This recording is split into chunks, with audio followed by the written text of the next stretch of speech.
क्या होता है जब दुश्मन हमारी सरजमीं पर वार करता है? क्या भारत चुप बैठता है? नहीं।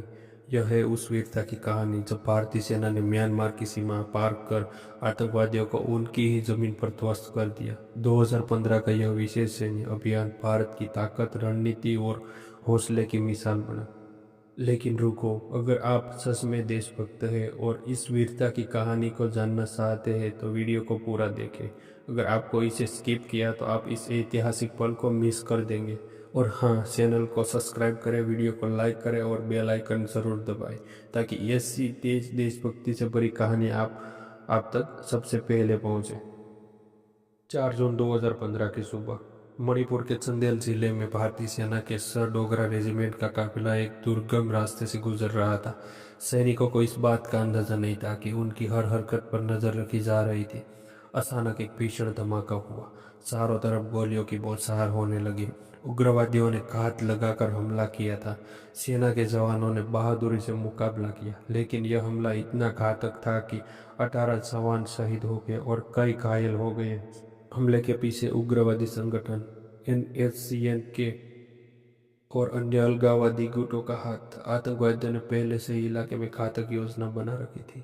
उन्होंने जंगल में छिपकर IED लगाए थे ताकि जैसे ही सेना का काफिला वहां पहुंचे विस्फोट हो सके। जैसे ही पहला धमाका हुआ, आतंकियों ने स्वचालित हथियारों से हमला कर दिया। जवानों ने तुरंत मोर्चा संभाला और जवाबी फायरिंग की, लेकिन घात लगाकर किए गए इस हमले में उन्हें भारी नुकसान हुआ।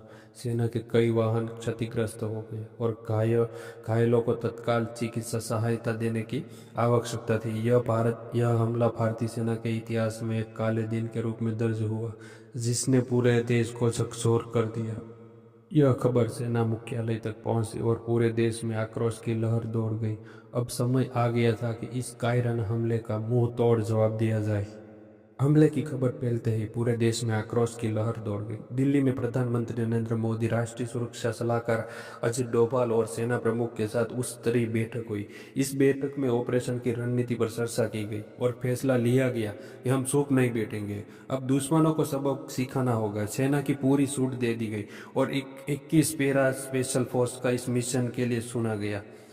इसके बाद भारतीय खुफिया एजेंसियों ने तेजी से काम शुरू किया। रॉ ने और मिलिट्री ने इंटेलिजेंस ने उग्रवादियों को ठिकाना की सटीक लोकेशन की पुष्टि की। यह पाया गया कि आतंकवादी म्यांमार सीमा के अंदर छिपे हुए थे। यहाँ से वे भारत के हमले की योजना बना रहे थे। अब अगला कदम था ऑपरेशन की बारीक योजना बनाना। गुप्त निगरानी, ड्रोन और सैटेलाइट इमेजरी से उग्रवादियों की गतिविधियों पर नजर रखी गई। सटीक हमले की रणनीति, विशेष कमांडो दस्तों को प्रशिक्षण दिया गया और मिशन को रात के अंधेरे में अंजाम देने की योजना बनाई गई। सीमा पर ऑपरेशन की तैयारी, भारतीय सेना को इस बार पूरा ध्यान रखना था कि मिशन सफल हो, लेकिन अंतर्राष्ट्रीय संबंधों पर असर ना पड़े। आखिरकार 9 जून 2015 की रात मिशन शुरू होने वाला था। भारत के सबसे साहसिक सैन्य अभियानों में से एक का आगाज होने वाला था। दिल्ली में प्रधानमंत्री नरेंद्र मोदी, राष्ट्रीय सुरक्षा सलाहकार अजित डोभाल और सेना प्रमुख के साथ एक उच्च स्तरीय बैठक हुई। फैसला लिया गया, अब हम चुप नहीं बैठेंगे। अब दुश्मन को सबक सिखाना होगा। सेना को पूरी छूट दे दी गई और 21 पैरा स्पेशल फोर्स को इस मिशन के लिए चुना गया। खुफिया एजेंसियों ने आतंकवादियों का ठिकानों का पता लगाया। उग्रवादी म्यांमार की सीमा में छिपे हुए थे, जहां से वे भारत पर हमला कर रहे थे। ऑपरेशन की योजना बना चुकी थी। सीमा पार जाकर दुश्मनों को उन्हीं की धरती पर खत्म करना था। ऑपरेशन की रात रात का समय था। घड़ी में ठीक 11:30 बजे थे। चारों तरफ घना अंधेरा था और गहरी खामोशी थी। भारतीय सेना के जाबाज कमांडो पूरी तैयारी के साथ हेलीकॉप्टर से उतर चुके थे।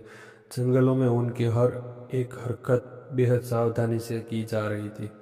कमांडिंग ऑफिसर धीरे से संकेत दिया और पूरी टीम अलग अलग दिशाओं में फैल गई।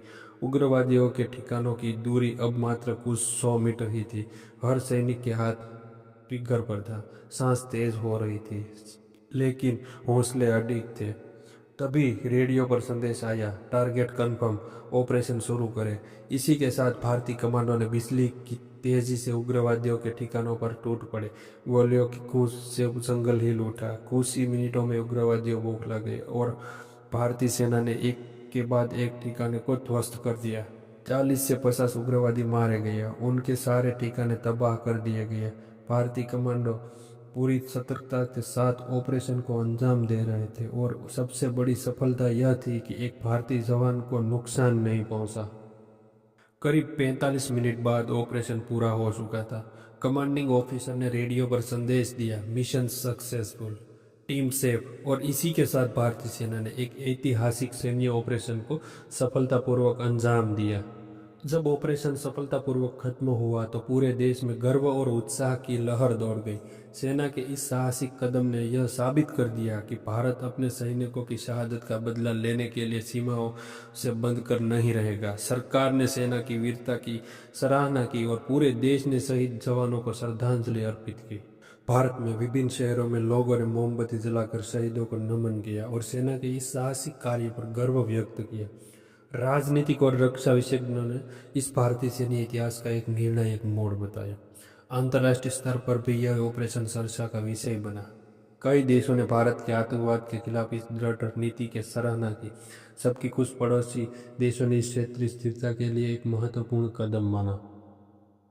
यह ऑपरेशन भारत की पहली सीमा पार सर्जिकल स्ट्राइक थी, जिसने 2016 के उरी हमले के बाद हुई सर्जिकल स्ट्राइक और 2019 के बालाकोट एयर स्ट्राइक के लिए मार्ग प्रशस्त किया। यह ऑपरेशन भारत की नई रक्षा नीति का प्रतीक बन गया और यह संदेश दिया कि भारत अपनी सुरक्षा और संप्रभुता की रक्षा के लिए किसी भी हद जा सकता है। जब ऑपरेशन सफलतापूर्वक खत्म हुआ तो पूरे देश में गर्व की लहर दौड़ गई। सेना के इस साहसिक कदम ने यह साबित कर दिया कि जब भारत अपने सैनिकों की शहादत का बदला लेने के लिए सीमाओं से बंद कर नहीं रहेगा। यह ऑपरेशन भारत की पहली सर्जिकल स्ट्राइक थी, जिसने 2016 के उरी हमले के बाद हुई स्ट्राइक और 2019 के बालाकोट एयर स्ट्राइक के लिए मार्ग प्रशस्त किया।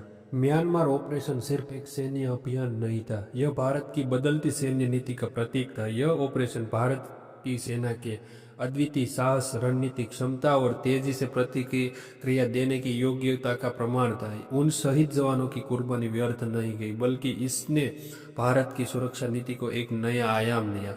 आज भी यह ऑपरेशन भारतीय सेना का गौरवशाली इतिहास का एक सुनहरा अध्याय बना हुआ है, जो हमें यह याद दिलाता है कि भारत अपने वीर सपूतों के बलिदान को कभी व्यर्थ नहीं जाने देगा।